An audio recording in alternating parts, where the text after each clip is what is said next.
இன்னைக்கு திரை உலகமும் சரி, அரசியல் உலகமும் சரி, ஒரு நல்ல மனிதரை இழந்திருக்கும். ரொம்ப யதார்த்தமானவர். அவர் கூட சினிமாவில் நடிக்கிற வாய்ப்புகள் எனக்கு கிடைச்சது. அந்த ஷூட்டிங்லலாம் அவருடைய கருணை உள்ளத்தையும் அவருடைய மக்கள் மேலே, தன் கூட நடிக்கிறவங்க மேலே, தன் ரசிகர்கள் மேலே அவர் வச்சிருந்த அன்பை நான் நேரடியாக பார்த்துருக்கேன். நார்மலாக இப்போ என்ன பண்ணுவாங்கன்னா, இந்த கேரவன்லாம் வந்ததுக்கப்புறம் யாரோடய உட்கார்றதில்ல. கேரவனில் போய் உட்காந்து சாப்பிடுவாங்க, இல்லை அவங்களுக்குன்னு தனி ரூம் இருக்கும். ஆனால் விஜயகாந்த் சாரை நான் அப்படி பார்த்ததே இல்லை. கடைசியாக நான் சொக்கத்தங்க நடிக்கிற வரைக்கும் நான் அவரை பார்க்கும்போது செட்டுக்கு வந்த உடனே எல்லாரோடையும் கலகலன்னு பேசுவார், எல்லார் கூடவும் உட்காந்து சாப்பிடுவார்.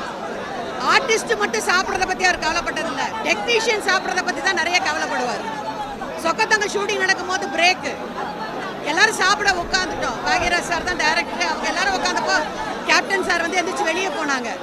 எதுக்கு சாப்பாட்டு டயத்தில் வெளியில் போகிறாருன்னு பார்க்கும்போது, அங்கே வெளியில் போய் அங்கே இருக்கிற டெக்னீஷியன்ஸ், ஏன்னா சினிமாவில் முக்கியமான பங்கு யாருக்குன்னா டெக்னீஷியன்ஸ் தான்.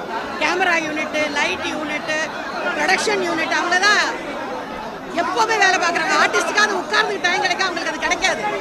ஸோ வெளியில் போய் எனக்கு என்ன சாப்பாடு வந்திருக்கோ அந்த சாப்பாடு எல்லாருக்கும் வந்திருக்கான்னு பார்த்துட்டு அந்த பண்பை நான் அவர்கிட்ட பார்த்தேன். புரட்சி தலைவர் எம்ஜிஆர் அவர்களையும் புரட்சி தலைவி அம்மா அவர்களையும் அன்னமிட்ட கைன்னு சொல்லுவோம். அதை நான் விஜயகாந்த் கிட்ட பார்த்தேன். உண்மையில பெரிய இழப்பு. அவரோட குடும்பத்துக்கு மட்டுமில்லை, அவரோட ரசிகர்கள் தொண்டர்களுக்கு முக்கியத்துவம் கொடுக்கக்கூடிய அரசியல் தலைவர். அதுதான் முக்கியம். தொண்டர்களை மதிக்கக்கூடிய, முக்கியத்துவம் கொடுக்கக்கூடிய அரசியல் தலைவர். ஈடு செய்ய முடியாத இழப்பு இந்த இழப்பு. அவருடைய ஆன்மா சாந்தி அடையணும். அவரோட குடும்பத்துக்கு அந்த ஆண்டவன் எல்லா வல்ல தைரியம் கொடுக்கணும்னு நான் கேட்டுக்கிறேன். அம்மா மக்கள் முன்னேற்ற கழக சார்பாகவும், மரியாதைக்குரிய சின்னம்மா அவர்கள் சார்பாகவும்